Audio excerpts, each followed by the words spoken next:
है और नौजवान बच्चे इस बात को समझेंगे कि आप कोई ग्रेड चमार ग्रेड जाटाओ ये लड़ाई झगड़े के काम ना करें। तो यहाँ की ब्राह्मण व्यवस्था थी, उसने बुद्ध के बारे में नकारात्मक मुहावरे बनाए। कौन सा कि लौट के बुद्ध घर को आए, यही बोलते हो ना आप लोग भी, लौट के बुद्ध घर को आए। निवेदन और अपील है माताओं से बहनों से, क्योंकि बाबा साहब डॉक्टर बी.आर. अम्बेडकर जी ने सबसे बड़ा जो काम किया है वो नारी मुक्ति के रूप में किया है, नारियों के वो मुक्तिदाता है। आज आपको नमस्कार दोस्तों, आज हम मौजूद है उत्तर प्रदेश के आजमगढ़ जनपद के ग्राम सभा सेंटरवा मार्केट में। इस सेंटरवा मार्केट में आज जैसा कि पता है 14 अक्टूबर को बोधिसत्व बाबा साहब डॉक्टर अम्बेडकर ने नागपुर में अपने 10 लाख लोगों के साथ बौद्ध धर्म की दीक्षा ली। उसी के अवसर पर आज यहाँ पर सेंटरवा मार्केट आजमगढ़ में अशोक धम्म विजयदशमी मनाई जा रही है। बहुत लोगों को पता नहीं है कि अशोक धम्म विजयदशमी आखिर है क्या चीज़, आप लोगों को वीडियो के माध्यम से भी बताएंगे। हमारे साथ अभी जो लोग हैं SSD अर्थात समता सैनिक दल के दिल्ली से चलकर आए हुए आज जनपद आजमगढ़ में, इनसे हम जानेंगे आखिर में अशोक धम्म विजयदशमी है क्या चीज़। सर, सबसे पहले आप सभी का हमारे चैनल में स्वागत है। सर, जो अशोक धम्म विजयदशमी मनाया जा रहा है इसका मूल कारण क्या है? मैं सबसे पहले अशोक सागर राष्ट्रीय अध्यक्ष समता सैनिक दल डॉक्टर अम्बेडकर भवन रानी झांसी रोड से आपके चैनल का धन्यवाद करता हूं तमाम लोगों का। आज ऐतिहासिक दिन इसलिए बोला जाता है इसको कि अशोक ने जब धम्म दीक्षा ली थी तो लाखों लोगों ने उनके साथ भी अनुयायी बने थे। और एक कलिंग युद्ध का आपने पढ़ा होगा इतिहास में कि कलिंग युद्ध के बाद उनमें परिवर्तन आया था और बुद्ध की शरण में चले गए थे। तो इसी तरह बाबा साहब डॉक्टर अम्बेडकर ने जब इतिहास की जानकारी में आए तो उन्होंने भारत से बौद्ध धर्म जो लुप्त प्राय हो गया था एक तरीके से पुनः स्थापित करते हुए ऐतिहासिक दिन अशोक विजयदशमी का ही चुना। क्योंकि जब बाबा साहब ने 56 में नागपुर की पवित्र भूमि पर दीक्षा ली थी 10 लाख लोगों के साथ, उस समय 14 तारीख पड़ी थी सन 56 में, लेकिन दिन तो अशोक विजयदशमी का ही था।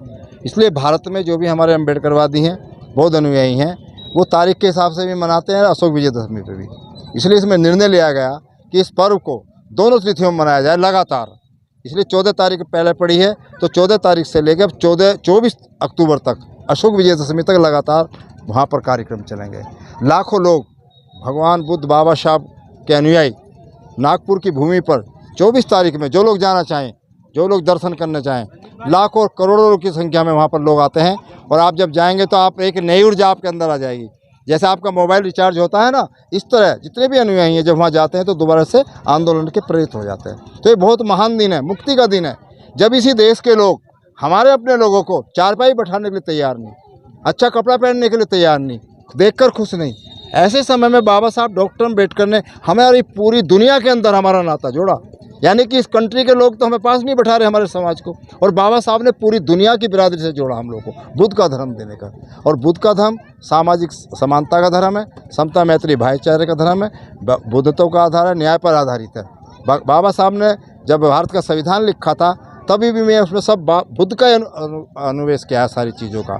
तो ये बहुत महान दिन है। और आज आजमगढ़ की भूमि पर ये चूची आज अशोक विजयदशमी पर यहाँ पर हमारे साथियों ने रखी है, बलिराम जी और ने साथियों ने, उनकी टीम ने पूरी ने।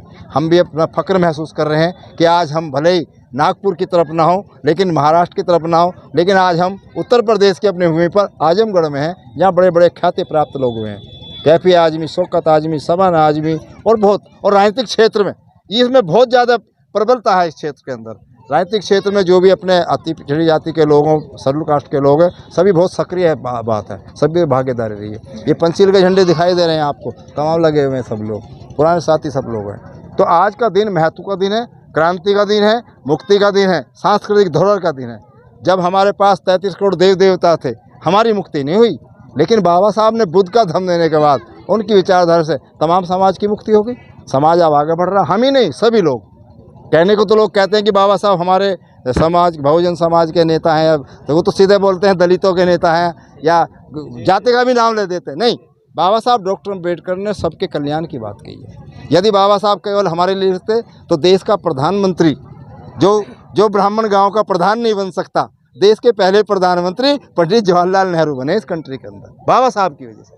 इसलिए अब हम इस दौड़ में हैं। आज की डेट में हम संकल्प लेके भी जा रहे हैं, जनता में भी कह रहे हैं कि 2024 में चुनाव होने जा रहा है, सबके प्रधानमंत्री बन गए, पिछड़ों के बन गए और सामान्य के बन गए, जिनका नाम भी नहीं पता था वो प्रधानमंत्री बन गए। इसलिए समाज को जागरूक कर रहे हैं कि 2024 में प्रधानमंत्री शेड्यूल कास्ट की तरफ से बनना चाहिए, और शेड्यूल कास्ट में भी वो हो जो बुद्धिज्म पर काम करता हो, बाबा साहब पर काम करता हो। इसमें आगे कहने की बात नहीं है, उत्तर प्रदेश में ये काम हो चुका है। धन्यवाद। और सर, सबसे बड़ा सवाल एक ये भी निकल के आता है। आप सभी लोग देखा जा रहा है अम्बेडकराइट जो विचारधारा है, बाबा साहब अम्बेडकर ने संविधान में इक्वलिटी, सभी को दी समानता का अधिकार, लेकिन आज अगर देखा जा रहा है न तो बुद्ध धर्म आगे जा रहा है। अभी बिहार में हाल ही में जाति जनगणना हुआ है, वहाँ पर 1%, 0-1% मतलब 1% भी लोग बुद्धिस्ट नहीं है। और पूरे भारत में अगर ऐसी जनगणना होगी तो क्या लगता है कि 1% भी बुद्धिज्म निकल पाएंगे? इसका कारण मैं बताता हूँ। जो जनगणना करने जाता है कोई भी व्यक्ति, ज़्यादातर टीचरों की ड्यूटी लगती है और ज़्यादा क्योंकि वो उसी मानसिकता से ओतप्रोत होते हैं हमारे समाज के लोगों को छोड़कर। वो बिना बताए ही हमारी बस्तियों की तरफ जाते हैं और हमसे वार्ता करे भी नहीं, अपने आप ही लिख लेते हैं हिंदू धर्म हमारा। वो हमसे संपर्क ही नहीं करते। इसलिए हमारे बस्तियों में अगर वो पूछेंगे भाई आप कौन से धर्म के, तो हमारे सारे लोग या तो अम्बेडकरवादी बता देंगे या बौद्ध धर्म बता देंगे। सेंसेक्स में इसलिए नहीं आ रहे हमारे लोग, जनगणना में इसलिए दिखाई नहीं पड़ रहे कि वो जाने वाला वहाँ पर बस्ती में उनका धर्म नहीं पूछता, अपने आप ही राइट का टिक लगा लेता है। इसलिए आप लोग सब सचेत रहें। अगर जनगणना आप द्वार द्वार पर आए तो आप सचेत रहिए। धर्म का अगर कोई कॉलम हो तो बौद्ध धर्म लिखिए, अपने बच्चों के सर्टिफिकेट में बौद्ध धर्म लिखिए, जब आपका एडमिशन कराएं बौद्ध धर्म लिखिए। या आपका व्यक्तिगत चीज़ है, आप किसी भी धर्म में भी अपना सकते हैं। और बाबा साहब के बाद भगवान बुद्ध के धर्म को अपनाने के बाद आपके आरक्षण पर कोई फर्क नहीं पड़ता। भारत के संविधान में व्यवस्था है कि यदि हिंदू धर्म का कोई व्यक्ति वह सिख बनेगा या बौद्ध बनेगा तो उसे आरक्षण की सब सुविधा मिलती रहेंगी। तो ये हमारा दोष नहीं है। हम जितने अम्बेडकरवादी लोग हैं, यदि हमसे कोई पूछेगा तो हम बौद्ध धर्म ही बताएंगे अपने बच्चों का। तो वो जनगणना करने वालों की गलती है और ये धीरे धीरे आ रहा है। बहुत बड़ी क्रांति होने वाली है। अब आप देखेंगे इसमें हमारे लोग पीछे रह जाएंगे और दूसरे लोग कहेंगे हम बौद्ध हैं, और ऐसा हो भी रहा है। मैं अपने मेरठ का उदाहरण बता दूं। वहाँ सुभारती यूनिवर्सिटी चलती है, बहुत बड़ा स्ट्रक्चर है शिक्षा के एजुकेशन का। उसके जो मालिक है अतुल भटनागर, पहले भटनागर हुए थे, फिर अतुल कृष्ण हुए। अब वो अपने को उन्होंने बौद्ध धर्म की दीक्षा ले ली और उनको बहुत फ़ायदा हो रहा है। सारे कंट्री से उनके पास बच्चे आ रहे हैं, पढ़ने के लिए आ रहे हैं। तो बुद्ध का धर्म तो सबके कल्याणकारी है। तो हम तो अपने लोगों से समझा रहे हैं। सबसे बड़ी बात, हमारे लोग आपस में जो भी हमारे शेड्यूल कास्ट की जातियाँ हैं, आपस में बातचीत करिए, एक दूसरे व्यवहार करिए, आगे बढ़िए। इस चीज़ को छोड़ दीजिए, क्योंकि हम भी थोड़ी बहुत कहीं ना कहीं इसमें अपने आप भी छुआछूत करते हैं। चमार, जाटव, खटीक, धोबी, पासी, ये सब करते हैं। सर तब चमार, धोबी, जाटव, खटीक, आजकल अगर देखा जाए, डॉक्टर अम्बेडकर ने कहा था अगर किसी समाज में अगर कोई उत्थान होने वाला तो आने वाला युवा जो है उसका उत्थान करे। लेकिन युवाओं में अगर देखा जाए द ग्रेट चमार का प्लेट लगा के घूमते हैं, जाटव का प्लेट लगा के घूमते हैं। ऐसा क्यों कर रहे हैं युवा? हम उसके उन बच्चों को समझाने की कोशिश कर रहे हैं कि अगर आप जितना भी जातिगत आधार पर किस चीज़ को प्रभावित करेंगे तो आप ब्राह्मणवाद को ही पोषित कर रहे हैं। कोई ग्रेट नहीं है, ना ग्रेट चमार ग्रेट है, ना जाटव ग्रेट है, ना वाल्मीकि ग्रेट है। हम सब मारे हुए हैं, व्यवस्था के मारे हुए हैं। इसलिए हमारा काम सिर्फ बौद्ध धर्म के प्रति होना चाहिए। हमारे साथ जब कोई मिले, अगर किसी ने एससी बता दिया है तो एससी के होने नाते उनसे बात करिए, चीत करिए, उसकी जाति पर मत जाइए कौन है, सबका भला करिए, जब ये बात आगे बढ़ सकती है। हमें एक जाति के रूप में बाबा साहब ने समाहित कर दिया है संविधान के अंदर, अनुसूचित जाति, उसी के अंदर 66 जातियाँ उत्तर प्रदेश में है, सब 66 जाति आती है। तो सब में प्रेम भाव बढ़ाइए, आगे लाइए, पंचील का झंडा ले जाइए। सब मानेंगे, क्यों नहीं मानेंगे, अच्छी बात होगी। हमारे मेरठ में अपने जेपी सिंह साहब हैं, हालांकि पूर्व में वो अपने वाल्मीकि समाज से हैं, लेकिन आज पूरा झंडा पंचील का उठाए हुए समाज को समझाना काम कर रहे हैं। पूरे उत्तर भारत में पूरा उन्होंने रथ घुमाया। चंजीत जी बैठे, कई बार गए हैं हमारे यहाँ पर। तो ऐसा नहीं है, परिवर्तन चल रहा है और नौजवान बच्चे इस बात को समझेंगे कि आप कोई ग्रेट चमार, ग्रेट जाटव, ये लड़ाई झगड़े के काम ना करें। आप सब ग्रेट हैं। बाबा साहब ने जब एक चीज़ दे दी कि बुद्ध पूरी दुनिया के अंदर जाइए, आपको किसी धर्म के आधार पर जाना जाएगा तो बुद्धिज्म के आधार पर माना जाएगा। तो मेरा तो ये सभी नहीं है समता तरीके से कि नौजवान बच्चे। क्या रीज़न है सर कि जो भारत से ही बुद्ध की उत्पत्ति हुई और भारत में ही 0.06 है? देखिए, किसी चीज़ को सांस्कृतिक रूप में ख़त्म करने के लिए या तो उसके धार्मिक केंद्र होते हैं, यदि वो नहीं स्थापित नहीं है तो यहाँ पर जो हमारे धार्मिक केंद्र बुद्ध के थे वो सब या तो दबा दिए गए या तोड़ दिए गए, वो मंदिरों में तब्दील कर दिए। ये तो कहते हैं कि मस्जिद बना ली, नहीं भाई, जब इस्लाम नहीं आया था या ईसाइयत नहीं आई थी उससे पहले तो यही थे ना, मंदिर वाले ही होंगे ना।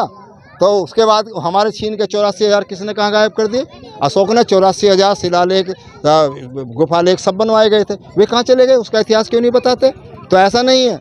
भारत के भगवान बुद्ध का दुनिया में उजियारा, भारत के भगवान बुद्ध का दुनिया में उजियारा, और जहाँ ज्ञान का दीप जला है रहता है अंधियारा। दूसरे कंट्री चमक रहे हैं उसी व्यवस्था के अंदर। तो इसका कारण है कि जो यहाँ की ब्राह्मण व्यवस्था थी उसने बुद्ध के बारे में नकारात्मक मुहावरे बनाए। कौन सा? कि लौट के बुद्धू घर को आए। यही बोलते हो ना आप लोग भी, लौट के बुद्धू घर को आए। तो बुद्धू घर नहीं आए थे, तथागत बुद्ध सिद्धार्थ गौतम ने जब ज्ञान प्राप्त किया था, तो वो जब ज्ञान प्राप्त करने के बाद 7 साल बाद घर गए थे। तो नारा क्या रहा था, आपके चैनल पे बोल रहा हूँ मैं, कि ज्ञान बची और लाखों पाए, ज्ञान बची और लाखों पाए, बन के बुद्ध घर को आए। ये नारा है कि ज्ञान बची और लाखों पाए, बनकर बुद्ध घर को आए। अगर कोई कहे लौट के बुद्ध घर को आए, तो गलत बोलना उसको, नहीं, ये नारा नहीं है। अपनी बात को जब आप इतिहास के रूप में पढ़ेंगे और सही नहीं बोलेंगे, तो दूसरा तो बोलता ही रहेगा।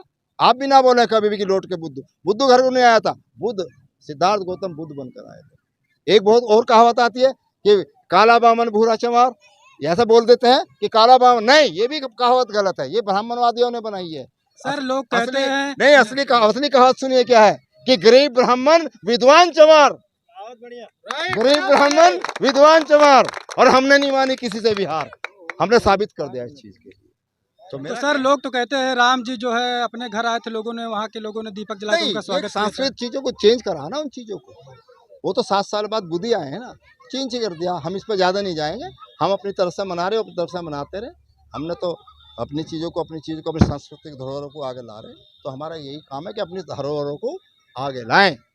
सर लास्ट क्वेश्चन ये रहेगा कि लोग ये जो अशोक धर्म विजयदशमी आप करें, लेकिन लोग यहाँ के लोग जानते हैं दशमी है, हाँ। मेला के नाम से जानते हैं। दशहरा मनाते हैं क्योंकि हमारे 10 लोगों को हरा दिया था, इसके बाद जीत हासिल करी थी। वो कि लास्ट शासक जो पुष्यमित्र शुंग के द्वारा वृहदत्त को मारा गया था, उसके बाद बुद्ध के धर्म के प्रति जो है प्रतिबंध लगा दिए गए।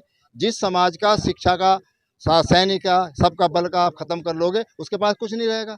3 पीढ़ी बाद स्वयं ही आदमी निरक्षर हो जाता है। अगर मैं आज से मेरे पर कोई प्रतिबंध लगा दे, तो तीसरी पीढ़ी मेरी निरक्षर हो जाएगी अपना आप। ऐसे हमारे समाज के साथ हुआ है। अब दोबारा से 70 साल में देखिए आप, जैसे ही बाबा साहब ने बुद्ध की दीक्षा ली, लोग पढ़ने के बाद आज 70 साल का रिजल्ट देख लीजिए।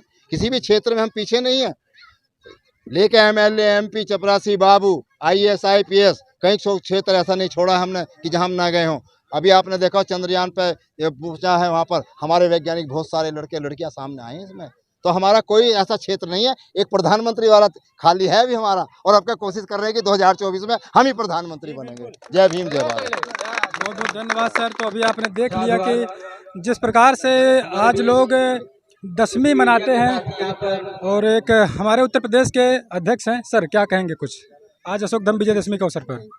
समता सैनिक दल उत्तर प्रदेश की ओर से समस्त उपस्थित साथियों को आज धम्म दिवस के अवसर पर बहुत बहुत बधाई, मंगल कामनाएं। और समता सैनिक दल ने एक अपील की है आप समस्त युवाओं से आजमगढ़ की धरती पर कि आप सभी यदि बाबा साहब के सिपाही हैं, तो बाबा साहब की सेना समता सैनिक दल के सिपाही बने। मैं भी युवा हूँ, आप भी युवा हैं, हम सब युवाओं को क्रांति को आगे बढ़ाना है। और जो बाबा साहब करके गए हैं, जब 22 प्रतिज्ञाएं हमें दे करके गए हैं, यदि हम बाबा साहब के सिपाही हैं, तो प्रतिज्ञाएं, वो कारवां हमारे आने वाली पीढ़ी के पास होना चाहिए जो बाबा साहब ने हमें दिया। भारत का संविधान, सबसे बड़ी बात यह है कि भारत का संविधान इस देश की जड़ है, और भारत इस देश का एक पेड़ है, वृक्ष है, और इस वृक्ष पर फल और फूल जो है वो हम लोग हैं। आज हम फल फूल रहे हैं तो भारत के संविधान की बदौलत फल फूल रहे हैं। जब तक वो जड़ मजबूत है, तब तक ये भारतवर्ष मजबूत है।